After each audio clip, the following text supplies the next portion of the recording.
Welcome to another episode of DD on the Spot. As always, I'm your host, Ryan Johnson. And before I get to our guests here, I'd like to remind everyone that if you enjoy this content, to please give a like and subscribe down below. I'd greatly appreciate it. We have Maria Flores on the podcast. She's an IFBB pro bodybuilder coming to us all the way from Tampa in Florida. But most importantly, she's our current guest. Maria, thank you so much for being on the show. Well, thanks for having me, Ryan. Absolutely. And why don't you give us, well, before you give us a little bit of a backstory on your health and fitness journey, why don't you tell us what the weather's like in Tampa today? Oh, right now it's cloudy and muggy, just the way Tampa normally is. I was gonna say if you're gonna picture Tampa in any image, that would basically be the image that it would be in. But before we depress everyone with the Tampa weather or the Minnesota weather, where it's a little dreary up here today as well, why don't you give us a little bit of a backstory on what inspired you to adapt a healthy and fit lifestyle and get into bodybuilding? Well, my husband, he was the one that was really into bodybuilding, and I was a runner, so I would go run 5 miles, 7 miles a day, and he needed to lean down for the Florida State show. So I said, okay, well, I tell you what, I've always wanted to do a bodybuilding show, just to because I've always admired those women in the magazine. So I said, I'll take you running and I'll lean you down, and you get me on the stage just one time. Well, one time led to so many shows, and but the pursuit was not my. I really wasn't pursuing an IBB Pro card. I was just doing it because I enjoyed doing it, and so that's where we exchanged. I liked the way the body was turning. With my running and the weight, the combination. So it just I've always, like I said, been inspired by these women who are able to achieve the um the sculpted look.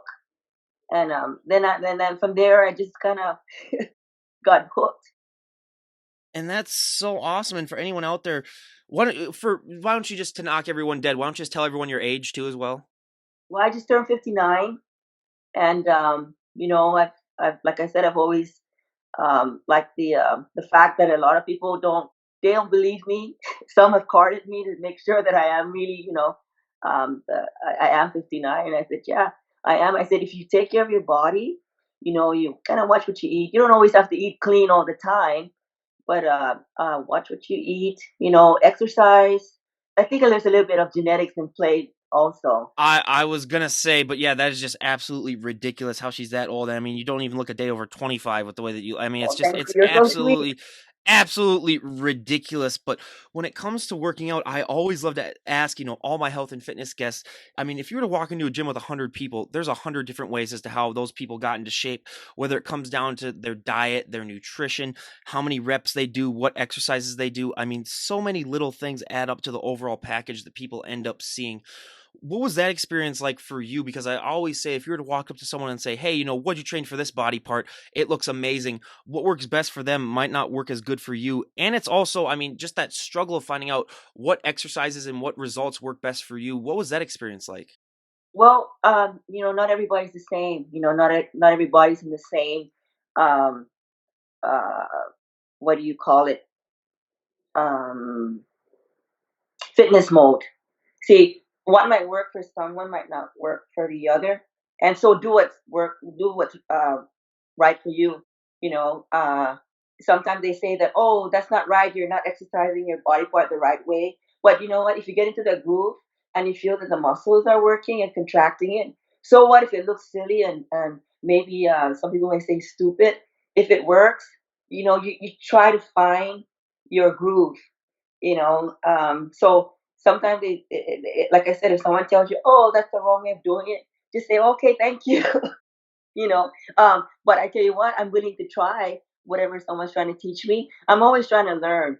I'm constantly trying to learn different ways to train your biceps, your triceps, because there's always someone out there that's always smarter than you. And I don't know it all. So even if it's an amateur or a professional, hey, if it's something different, I'll try it. If it's not going to hurt myself, I don't want to hurt myself, but I'm willing to try different things. But do what's right for you. There's no right or wrong. I don't think in the world of lifting weights, there's no right or wrong. As long as you feel the muscles contracting, That's all you need to do, you know? Well, and I always say you're kind of like your own mad scientist where you're just trying to concoct your own potion to sort of find out what works best for you because everyone is different. But that also leads me into another question that I love asking. I mean, we were talking a little bit about genetics a little bit previously, but I mean, everyone always has that one body part when they get started that really, really takes off that they don't have to train as much. And then everyone always has that one body part that just lags behind that they have to train to overdrive. I mean, I'll give you my examples first. For me, I mean, my back, just because I had jobs all throughout college of, lifting and loading packages into trucks and, you either got a really nice back or you quit. Those are basically the two scenarios that happen. But I'm also 6'3", so I mean, my lower body and my legs are just shot where I mean, I have to train them into overdrive just to get them to look like any semblance like I train them at all. I mean, I still have friends when I go to the gym that still say, "Hey, Ryan, you plan on working out legs anytime this year?" And then they have their nice little laugh about that. But so, what were those body parts for you when you were getting started? For me, the body part that reacts really fast is my back and my traps. Sometimes I don't really need to train the traps. I was They gonna just say they're also they look like they're about to pop out they of you, this is basically. just sitting Yep. naturally. But the body part that lacks the most, I think, is my calves. But they tell me that I'm proportion. I'm proportionate.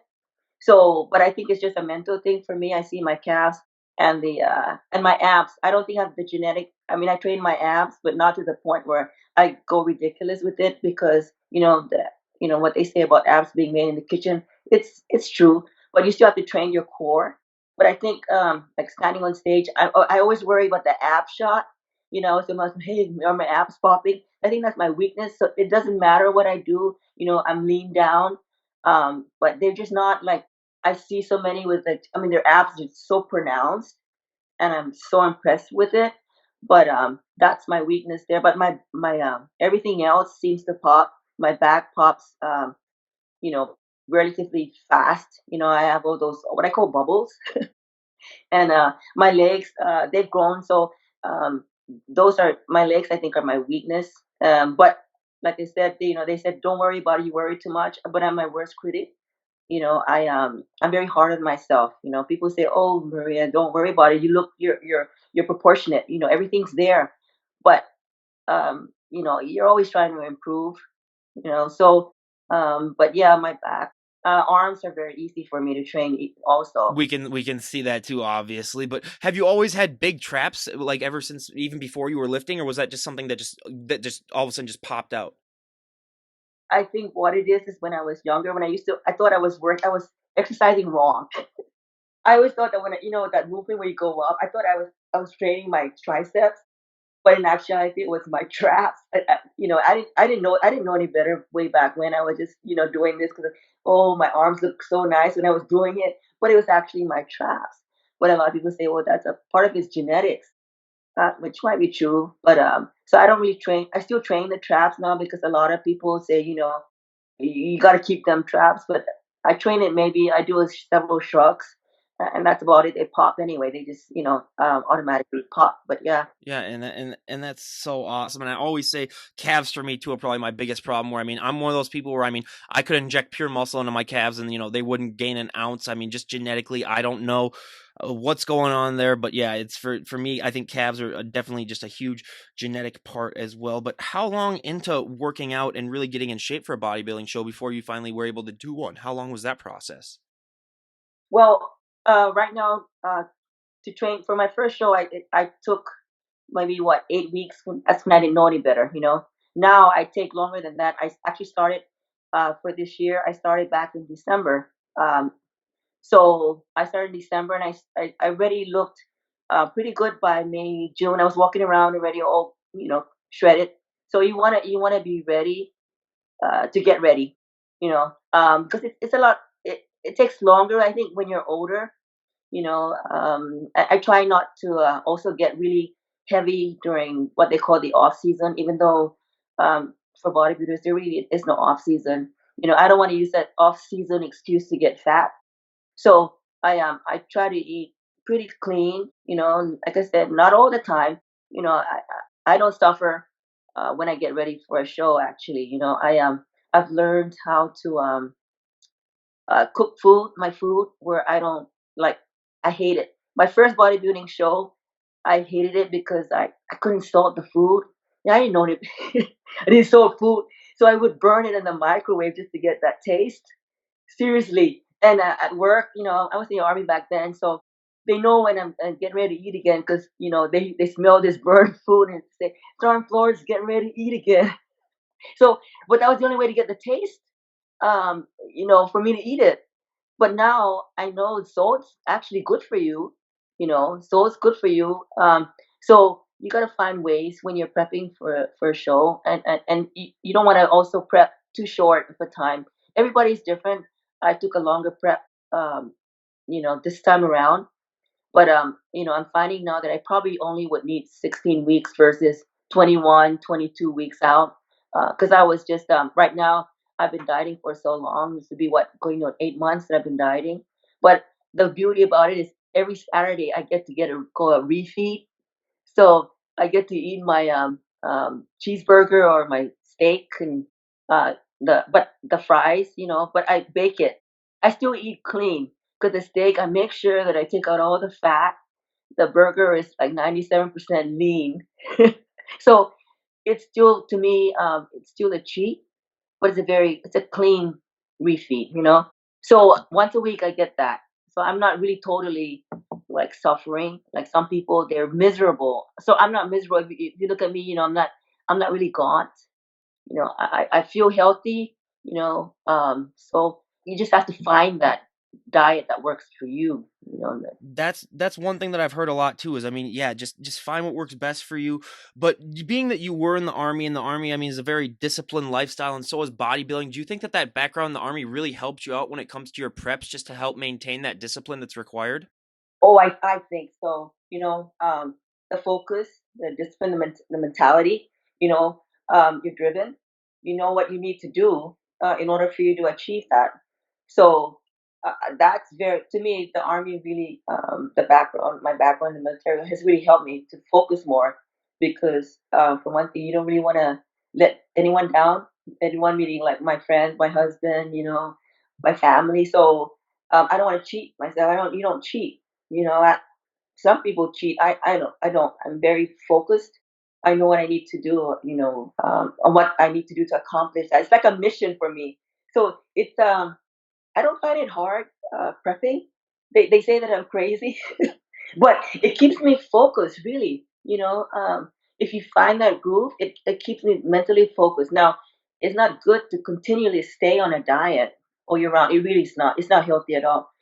Of course, I want to look cut all year round, but it's not very healthy. You got to give yourself time to recover because your body can't take all that diet. Even though it, it's not really like I said, I'm not suffering with this diet. I'm gonna eat a lot of fish, but fish is good for you, right? Yep.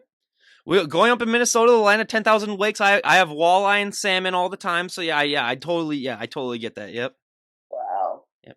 But one of the things that I was most shocked by when it came to having bodybuilders on the podcast, I mean, I would have never guessed it in a million years, is that for so many of these competitors that we have on, posing is the hardest thing for them, or it's one of the hardest things, I should say. It's harder than their nutrition, it's harder than their working out. I mean, it's gotten to the point now where I like to compare it to being a perfect driver, where you can be a great driver, you can never be a perfect driver. You can be a great poser, you can never be a perfect poser. It's always ever evolving. What has your experience with posing been like? Oh, it is very, very hard. You have to even if you have a good body and you don't know how to present that body, you're not able to show those muscles that you've worked hard for. I'm constantly practicing my poses in between sets. So when I'm working out with my husband, I would, if it's his turn on the machine or the weights, then I would go up and I start posing. People now at the fitness center in McGill, they've gotten used to seeing me. At first I think they're thinking, what's this woman doing? But they're used to seeing me just kind of just doing my thing now. But you're right. Posing there's no perfect poser. No, I do have a friend that she is a perfect poser. She's always won a lot of the posing contests whenever there's a posing contest, she's always comes in first. Her name is Janine Lankowski. I like to say her name. She's if you look her up, she is I a actually know who great that is. Yeah, poser. yeah, she is Yeah, really good. Yeah, yeah. she's very. I mean, she can just Yep. make something up like right away. So but as far as your mandatories, I'm always constantly trying to find poses that would show, my shoulders because it's just it's hard. So I think that's where cardio kind of comes into play if you have that stamina. Because posing, man, under especially under those lights when you're competing, it gets pretty hard. So you just want to make sure that you don't have to, practice without the mirror in front of you, so that when you're standing, I'm always asking my husband, how does that look? How does this look? And I've even thought about hiring a posing coach, and I just didn't get around to it this year. And I'm like, maybe next time if I do compete again next season, probably 60. I don't know if anyone wants to see a 60-year-old bodybuilder.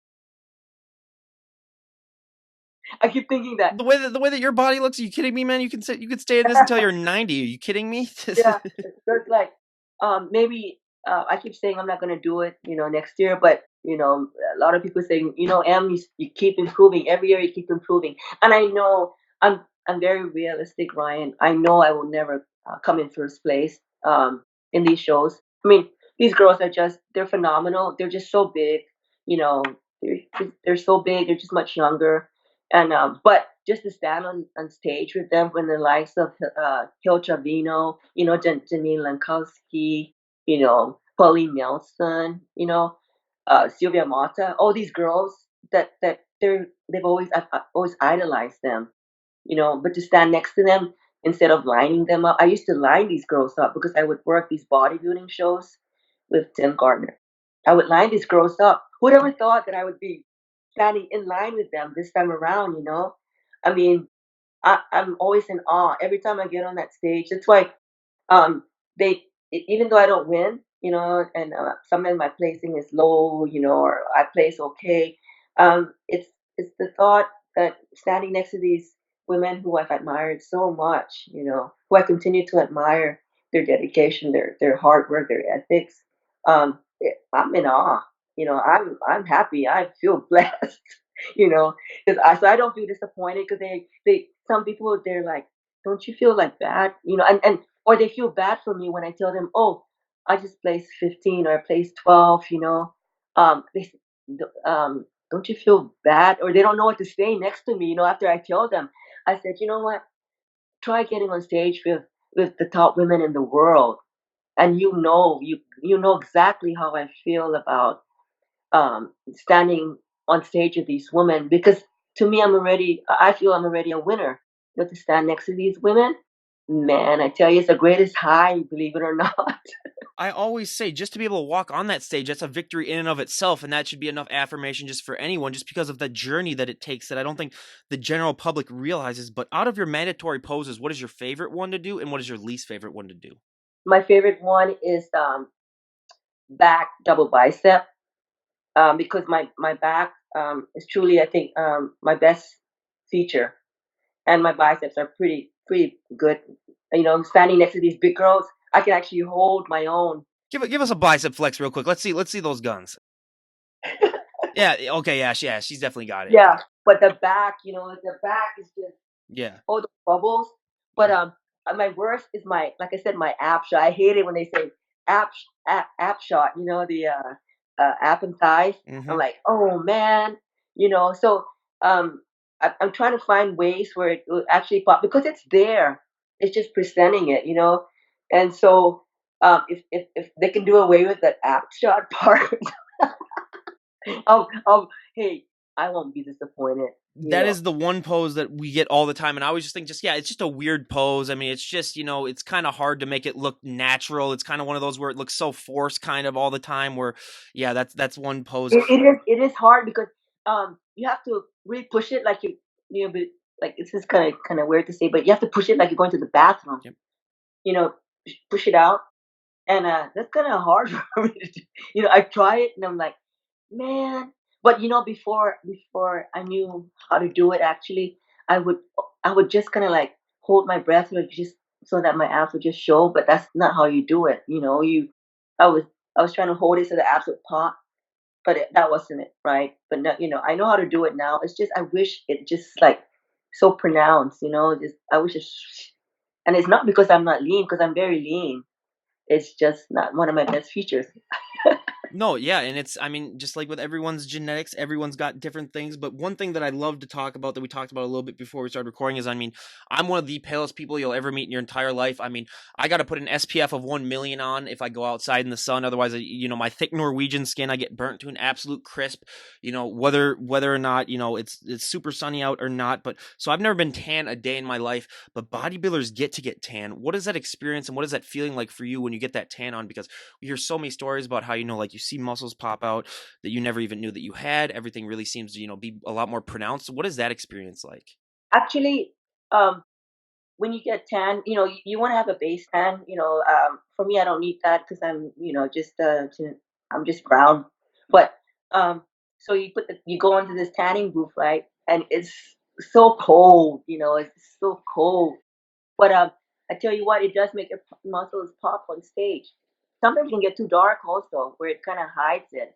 So I think these people that work on the tanning booths that work these shows, like Hotspots. Hotspots is my favorite tanning company because they know exactly how much you need, how much tanning you need, and but it's cold at first, but I tell you what, when it's done and after you finish your show and you wash it off, you walk around and, like a week later, you're still tan. It's just it's a nice color even for me.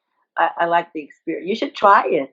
I always said, like, we had one of the guests who said that, like, you got to be at least a 3 or 4 coat person. I said no, I'd be like a 10 coat person. Okay, I'd have to just keep getting sprayed on and on and on. Yeah, I've always wanted to actually try it and see what it looks like because let's face it, I mean, I could be the most shredded person of all time, but I'm just that type of pale where like the sun just reflects off of me, where like it just blinds everyone, where no one would be able to even tell anyway. So yeah, I always said that I should You give that a try it. try. Really good. There's a lot of people that are if the complexion is like yours, and they come out looking really really nice. So you should at least give it a try. And then wash it off, and then see how it looks after. Because I like it after you wash all that stuff out. Because the color is really really it's like golden. I think you'll like it. Yeah, I honestly think that I should give that a try. But now a question that I ask all my bodybuilders and all my music guests, all the guests that I have on. For my musicians, I ask, like, what is that feeling like when you get to walk up on stage and perform live in front of, hundreds of thousands of people? That also applies to the bodybuilders that I have on as well. What is that feeling like for you when you get to step up on stage and show off all that hard work that you've worked months upon months on?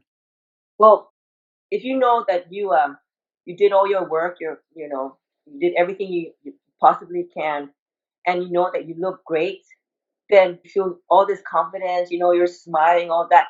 But if you know that you didn't do everything you're supposed to, because I've done that, my earlier years, and you want to get on and then get off right away because you know that feeling. But if you've done everything you can, you've worked so hard, your diet's on point, your cardio is on point, you know you just it's the greatest it's a good high. You go out there, you're smiling, you're beaming, like wow, everybody's watching me, and I get to show my hard work. But either you like it or you don't. You love it if you're on point, man. If everything's shredded, But if you didn't do your homework, forget it. You want to go on and get off right away. And I've seen some competitors do that. Some competitors actually they go on for prejudging, and because they know that they're not on point, they don't come back for the night show. I've seen, and that's so sad, you know, because a lot of them blow it also a couple days before they get on stage. So you worked hard all these months, and then you lose it, a couple days before you get on stage, or the day before you know you lose it. You eat everything you're not supposed to eat, and then all that hard work is down the drain. I had a competitor do that. I helped him for his show. My husband, I helped him for the show. Man, he looked phenomenal. So I gave, he didn't have that much money, right? So sometimes we give him stuff to eat and all that. So I made him like a goodie bag to go get ready that day for the stage. I put a Diet Coke in there, candy bar, something to get on, eat right before it gets on. Man, he blew it. I was so upset because he came out on stage, right? I mean, he knows he did wrong because his head was just going down like that. And I knew it. I looked at my husband. I said, "What did he just do?" And he said, my husband goes, I think he ate everything that was on that goodie bag. And I said, I told him, this is what you need to eat this hour, the next hour, and the next. But he blew it all up. But he knew it. And that's like I said, if you know that you're not on point, you're gonna come out there and you want to get off right away. So he knew it. He was his head down, going down. So he went from first morning, right before prejudging, down to third. Third, he still looked good, but he was not on point. You, they he had water. He was retaining water. I mean, if you know anything about the sport, if you're retaining water, you can see it on the audience up there on stage. You can see when you're retaining water. So you can blow that. You can blow your stage presence just within a few hours, a day before. Or some people come in looking on point, right? Man, they're like, you're worried. Oh, wow, they're going to look so good. There's the winner right there. The next day, guess what? They weren't the winner, because they peaked. They peaked the night before. So it's all chemistry. It's all, timing, luck and timing. Well, that's why I love to talk about it's so much more also the mental impact more than the physical impact that competing really brings because like you said, I mean, the body can be willing to, if you work out, the body can be willing to do that, but the mental aspect of, staying on that diet and like that one competitor did where he ate all the things in the goodie bag. I mean, that's just that mental aspect is so much harder for so many people. But when you're on stage, does time really seem to speed up or does it seem to really slow down? It speeds up that 2 minutes. Pros get 2 minutes to pose. Man, it's like before you know it, 2 minutes is gone. I'm like, especially if you look on point, you don't want to get out of that stage. But 2 minutes, it's gone. Yeah, and sometimes some people don't use the whole 2 minutes to do their posing routine, but it's so fast. And like prejudging, man, they take you out in the morning, right? And comparing with all the other competitors, before you know it, it's done. Like wow, all those months of prepping for this show, and you only get the comparison and a few minutes comparison and it's done. It's over. Because basically judging was done that morning, so the night show is is basically just fun. That's a fun time where you put all your bling on and all that. Now, if you were on point that morning for prejudging, and you might have a chance in the night show to go up against somebody else, then you want to stay on point during that whole day. You still got to watch what you eat because some people blow it right after prejudging. They're like, okay, I can go eat whatever I want now. No, if you're in the money to go and do a post down later on, you want to stay on point through that whole day. Don't mess it up by going to that goodie bag. Yep. It's so funny. I mean, it's a funny sport Oh, sometimes. it really is, and that's why I love having guests come on and share those funny stories. But one of the things that I love to have our guests talk about who have their pro cards is what was that experience like when you won your pro card? Because for everyone out there who might not be aware of, for a lot of these bodybuilders, winning their pro card, that is the highlight of their career, just because that is the affirmation that, I mean, all of that hard work that they've been putting in, all of most of the time, for a lot of people, it's years upon years of sacrifice that they put in the gym, and just all of that, toughness that goes along with preps to finally be able to have your name called and realize that you're a pro and you can compete in those pro shows. What was that experience like for you? Oh man, it was. I even now sometimes I wake up and I'm like, wow, I'm an IFBB pro, and like I told you earlier, my intentions, of course, you want to be a pro at some point, but I never said um I'm gonna go out for that pro card. I never said that. I've always done it. Like I said, was my husband. He was the one that we're trying to let him go pro, so I was supporting him a lot. And but I never had the a lot of competitors. That's the first thing out of their mouth. They start competing. They've never haven't even done a show yet, and they're already talking. Oh, I want to be a pro. Well, that wasn't my intent. I mean, I'm happy. I feel so blessed. Truly that I became an IBB pro. But that was the greatest moment. And to win it at my age at 57. And actually, Ryan, to tell you the truth, I before I became pro, I took six first place winners at the Masters level and at the Open before I actually become an IBB pro. 2016, I took I think six first place winnings between Masters, Masters Pittsburgh, and then IBB North America before I actually became a pro. And so it was a very lengthy process for me, you know. But I was just happy every time I place. I'm just happy. But to get that pro card when they say your new IFBB pro is Maria Flores, you just can't imagine that feeling, you know. And to win it with I did a pose down with my friend Pauline Nelson. We met there, and it was the best experience. We did the post. The audience loved it because we were there, and we were competing against each other, but we were there more like sisterhood. You know, here we are, two new.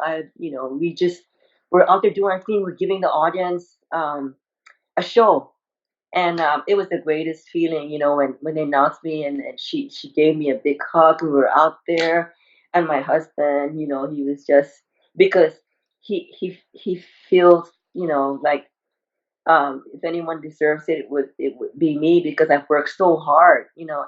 And for me, it wasn't like I said, just working to get that pro card. I mean, I work hard for everything that I do. You know, being in the military, I worked really hard. I also had another job. You know, I was also a retiree from USDA, so I've always worked out all my life. So nothing has ever been given to me. You know, sometimes I see it's sad to say, but sometimes I see some of these pro card winners. You know, they've awarded their second and third place pros, you know, in another division, you know, and here I am as a women bodybuilder, you know, I had to get six first place winning or to become an IBB pro. So it means a whole lot to me. I never take it for granted, you know. I try to represent the IBB pro the best way I know how, you know, you know, because you're always on parade, you know. It doesn't matter, you know, you don't want, you want to make sure that, you know, being an IFBB pro, you're constantly, people try to ask you for help, you know, you don't want to be what should I say, snobbish or biatch about it, because I'm not, you know. And for the most part, when people see me training, they try not to bother me, but when they come up, you know, I give them the time of day because, you know, like I said, I want to represent the IBB pro league the best way I know how, which is trying to help somebody else. You know, I always try to inspire other competitors um, that are in the MPC. They're trying to get their pro card. Always try to inspire. Hey, if I can do it, you can do it. You know, and but I always tell them, don't forget where you come from. Don't go out there thinking that you want to be a pro right away. You gotta earn your points. You know, you gotta earn. You gotta work for it. You know, but don't be too cocky and the first thing out of your mouth when you start competing. You never even hit the stage. Don't be cocky and just say, I want to be an IBB pro, because you know it's just not right. You're just making yourself look foolish.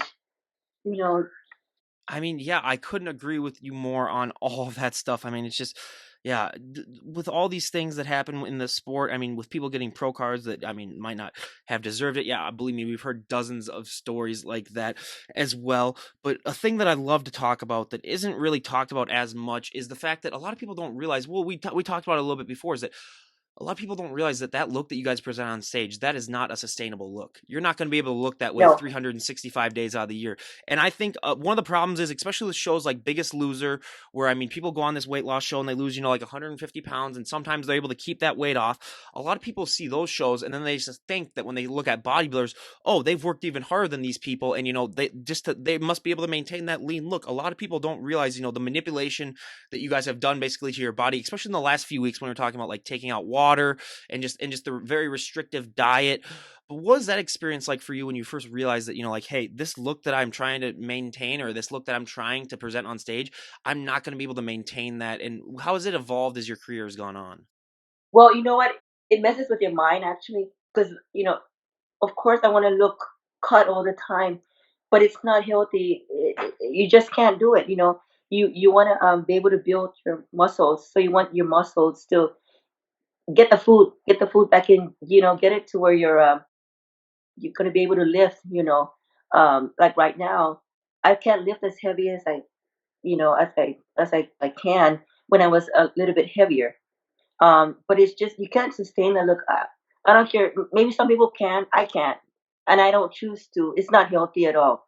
You sometimes, like for example, last year towards the end of my prep, I started because I was eating a lot of fish. I started getting issues. My body was craving for something more than just fish. Once to eat normal food. Even though off season, my normal food consists basically of kind of like the same kind of food, but it's not sustainable. I don't care what maybe some people can do it. I can't do it. I just don't. It's not healthy. You want to be able to put some cushion, some fluff back. And fluff is okay, but it does mess with your mind, though. I must admit. Well, and I always say too, it's just like starting your own business where you got to spend money to make money. You got to put on weight if you want to put on muscle too. I mean, those two things just seem to go hand in hand. But a myth and stereotype that I love to bust on the show, and we talked about this before we started recording, is that, I mean, it's gotten better the last 5 years due to Instagram, but there are still so many women that have that fear where if they walk into the gym and they pick up, one weight, they're just going to put on 50 pounds of muscle overnight. And I always say I to that, wish. yeah, I always say, I wish too. I said, sign me up. I'd be the first person. I mean, you'd become the first ever trillionaire. I always said the government would probably try to kidnap you and like try to take your genetics and spread it to like every person on the planet. I mean, you'd be the biggest commodity of all time. Obviously, that isn't true, but did you have that fear when you were getting started? And even if you didn't, I mean, I bet you hear that still all the time now. How do you like to respond to that when you hear that? It's like I wish, you can't. I mean, 13 years it took me to build my body. Look, I mean, I don't look like a man. I don't. Absolutely. My muscles are the only reason my muscles are pronounced now because I've been dieting.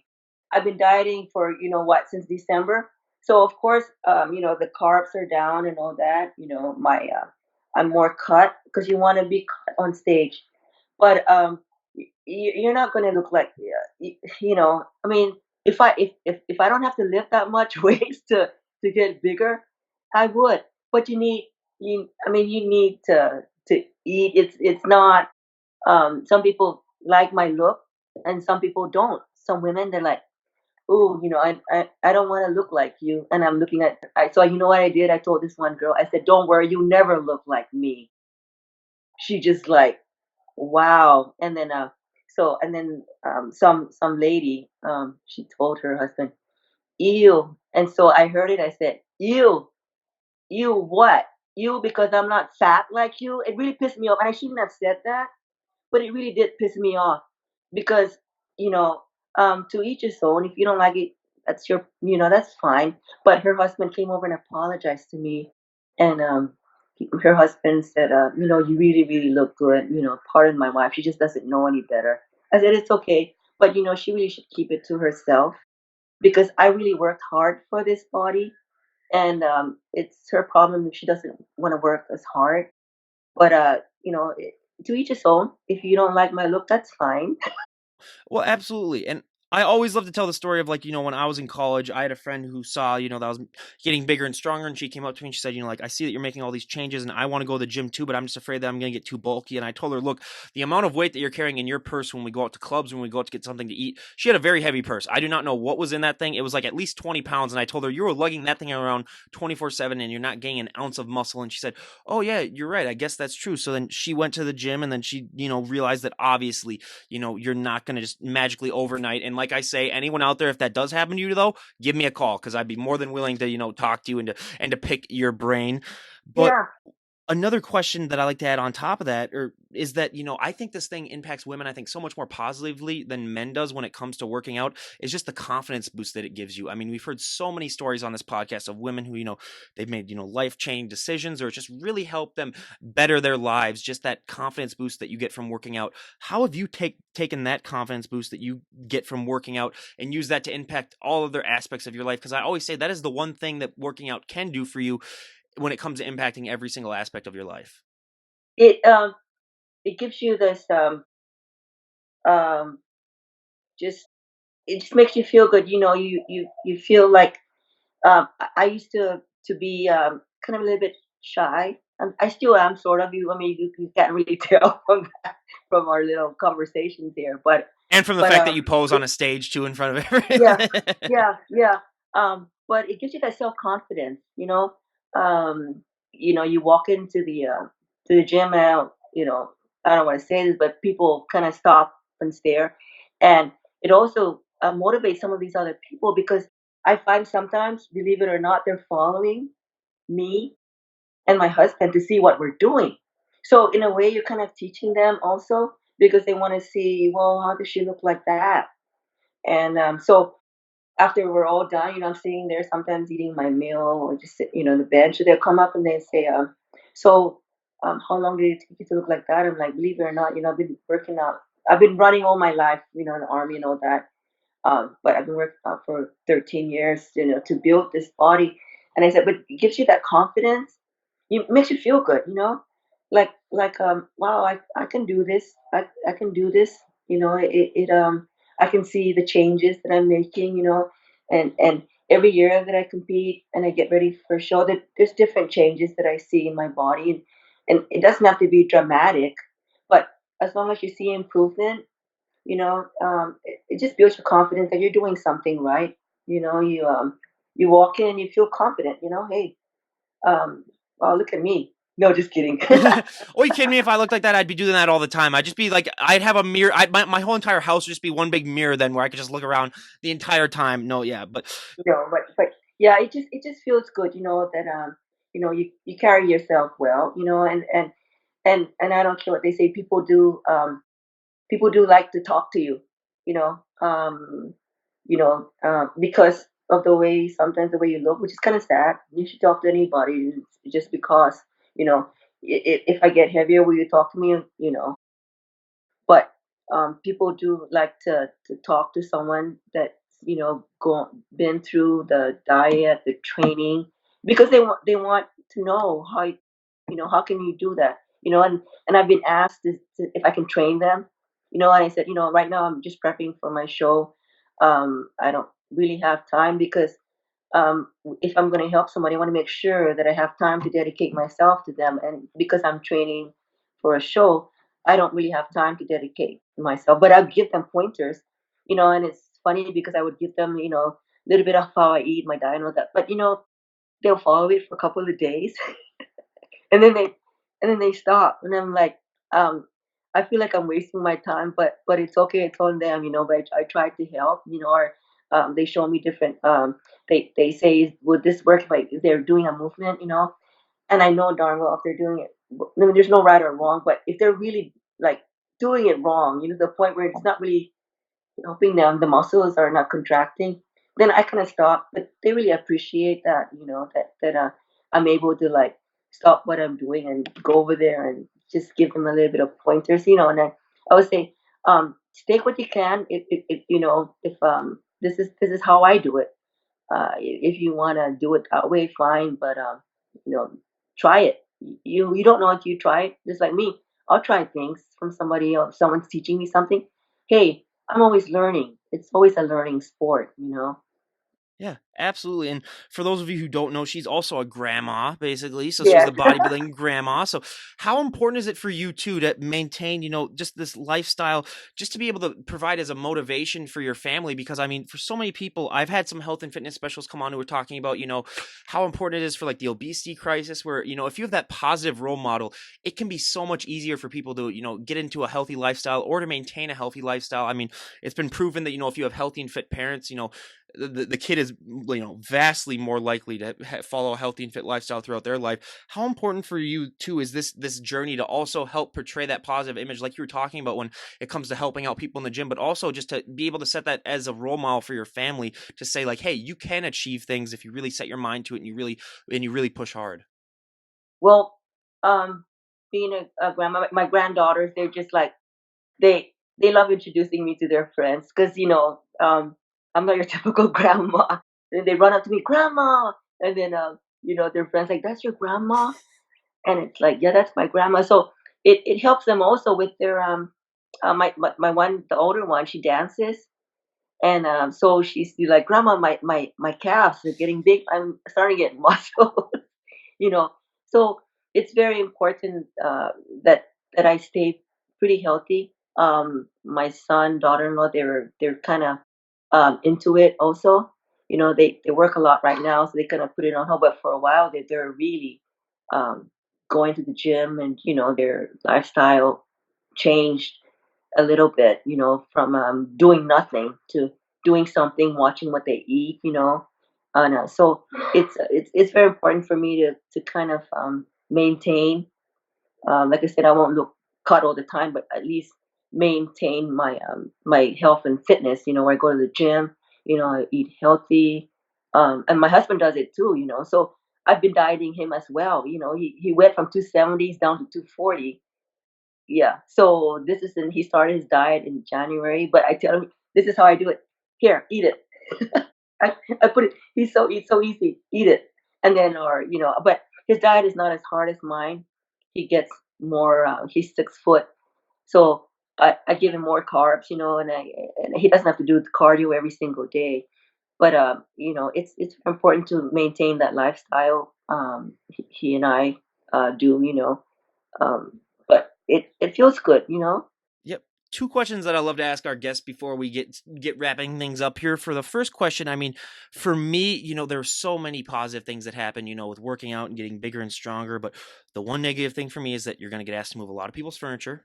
You're going to get asked to open a lot of pickle jars or anything like bottled water, anything that's held on tight. I'm still at home with my parents for the next couple of months before I move out. And every single time they come home with groceries, I basically have to lift the car into the driveway and carrying the groceries myself, being the good son that I am. But has that been a similar experience with you where people, especially now that you have that, that staged look, that they just assume that you can do favors for them? Actually, no, they kind of keep away from me. No, no, no, I always try to, like, if I see someone, they need help, I'm the one that's always trying to say, "Hey, you want me to help you with that?" Because, I've always been like that. Even if I've always tried to help somebody out. My husband and I are the same way. If somebody needs help carrying something, we do it. I don't take it past me. Even as a soldier, my soldiers need help. I don't tell them, "Hey, do this." I go and help them. So being looking like this, no, it's funny, but they do try to keep away from me. It's kind of I find it hilarious because I come into the gym, right? So my husband and I will walk into the corner. There's a little corner. We just kind of stay to our little self, and then before you know it, it's empty. I'm like, "Hey, did you change these people around?" Is like, he goes, "No, I think you did." Because some of the guys, they get in, they see your traps and they walk away. I think it's hilarious, Yeah. but it's funny. It's all in fun. I try to make them. I try to make them feel at ease, though. I don't play that. I'm a TV pro. I don't play. I don't play that. And that's so important too. And I always say for me, I mean, being 6'3", I mean, I could have zero muscle at all and I'd still get asked to move stuff. So it's just one thing that I have to get used to. But probably my favorite question to ask and our audience favorite, I mean, as you can tell, I mean, bodybuilders, especially female bodybuilders, I mean, your clothing options can be limited. I mean, I always like to say the guys' options can be limited too, but for the women especially, I mean, I always say if you have big, broad shoulders, and let's face it, traps like that, I mean, dresses are not going to be your best friend. Jeans are So another thing that we hear of all the time. Where I mean, if you have a big lower body and a small waist, good luck finding jeans. But how have been some ways that you have found that you're able to compensate for the fact that your clothing options can be very limited, and the fact that I mean, you have to have two wardrobes basically, your prep wardrobe and your yes, off-season wardrobe. yes. You should have seen when I was in the military. I had a extra small short uniform and a small short. So whenever I'm very lean, I go with the extra small short, and then when I get heavier, it's a small short. Now, oh my gosh, I buy stuff off season. I buy the real loose dresses, you know, and then now I live in pretty much workout clothes. And then if I buy something, the sleeves they never fit. I mean, I would buy large and they would be so tight here.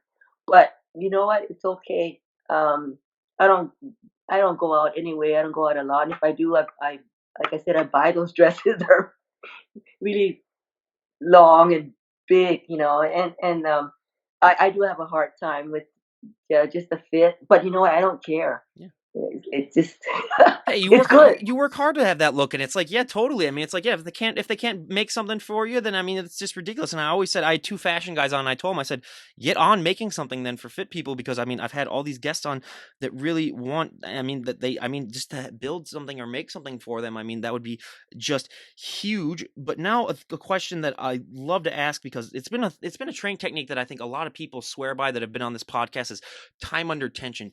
Do you do a lot of time under tension training, or what do you like to do for your training to in order to get the best results? I kind of like to do um a body part, one body part um a day, I, the reps and all that. I go with the feel, the way I feel. Some days I feel like I'm superwoman. I can go heavier and more reps. Some days I can go more reps and just less weight. So everybody is different. I go with how I'm feeling that particular day. Like right now, because I'm so close, I'm going to do Masters Pittsburgh on the 28th of August. So right now I can't lift very heavy, but I still try to lift as much as I can. With I go between 12 to 15 reps. So everybody's different. It's just you train with instinct by instinct. So yeah, so that's how I train instinctively. Is what I call it. My husband and I.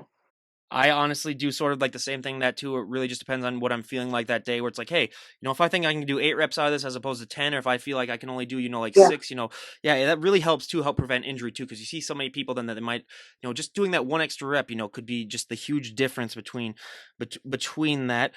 But now, if we were to talk to you a year from today, where would you like to be at when it comes to your bodybuilding? Where would you like to be at when it comes to your overall life? What are some goals that you would have liked to have achieved if we were to talk to you a year from today? Um, I would like to qualify if I was to a year from now, if I was still in the sport. If I compete again next year to qualify for the Phoenix. That's the big women bodybuilding women's bodybuilding show. Um, so I only did 2 shows this season. You might want to. I might have to do a little bit more shows. Get get higher up there in points and stuff like that to qualify for the Phoenix. But I'll always continue, and if I don't, it's fine too. Like I said, I do this for the fun of it. I don't do it for money because it's a very expensive sport. I do it for the love of the sport, and that's what I tell people. You don't, for me anyway, I don't go in there thinking that, hey, I want to be number one, number two. Of course, you want to win. That's why you do it. You want to win, but you go in there and have a great time. You can't control the judging, you know. You can only control yourself. So go out there and have a great time. Don't worry about the judging. Don't. Yeah, as long as you can control yourself, always have a great time and make a lot of friends. And just enjoy the sport. Don't be a biatch about it. Don't. It's not, to me. This is, to some people it might be their life, but for me, this is a sport that I enjoy. And I'm going to say it. There is more to life than bodybuilding. To some people, it's not. For me, my family comes first. And that's why I didn't do the one show that I wanted to do one show this season. But my granddaughter had a dance recital that same day, and I went to her dance recital. So I have to choose my priorities, and my priorities and my family comes first, and bodybuilding is second. I don't. Um, this is an expensive sport that I enjoy. So Oh, yeah, I couldn't agree with. Yeah, a lot of people think that these bodybuilders are just making a ton of money, but I always tell them no. That's the complete opposite. This is really a lot of it is for the love of the sport, which makes it even more impressive. All the things that these athletes go through to get ready for these shows. But for my last question, you brought it up, and I love to give that analogy where I mean this is the one sport I think where the athletes really do generally seem to care about each other, and it really is like you said a community where everyone supports each other. It's kind of like a sisterhood, especially with the female bodybuilding. With the male bodybuilding, they can be close, but I don't think it's as much of a friendship as the female bodybuilding. How important is that to you? That community and that closeness that develops, and does it make everything so much more easier for you knowing that I mean people have your back in the sport? it does. We've all worked hard to get to that point. So for us, it's a sisterhood.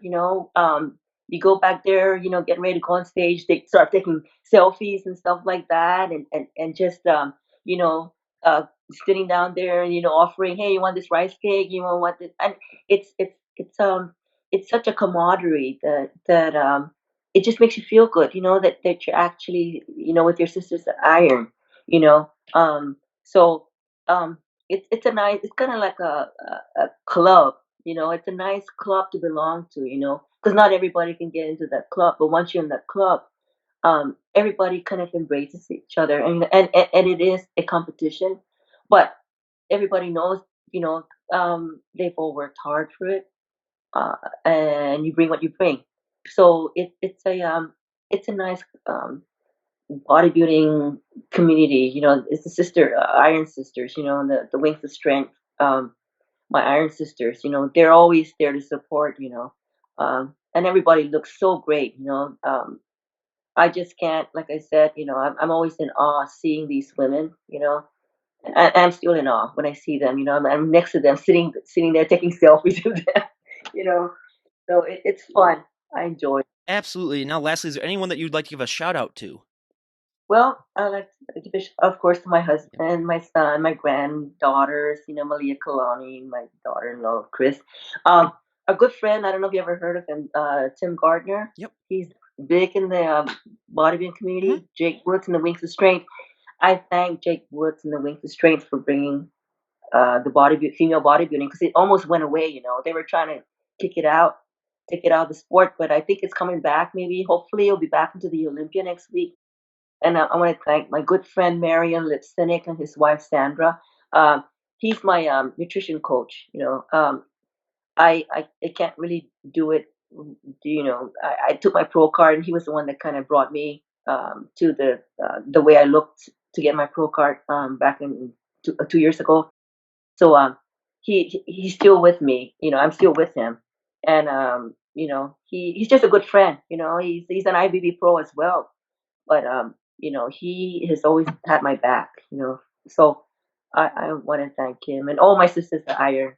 They're God, without them on stage competing, with them, there won't be a show. So I'm just glad to be with them. When I do these bodybuilding shows. Absolutely. And I couldn't think of a better way to end this podcast. The moment that I saw her traps, could you give us a most muscular so that we can end the podcast?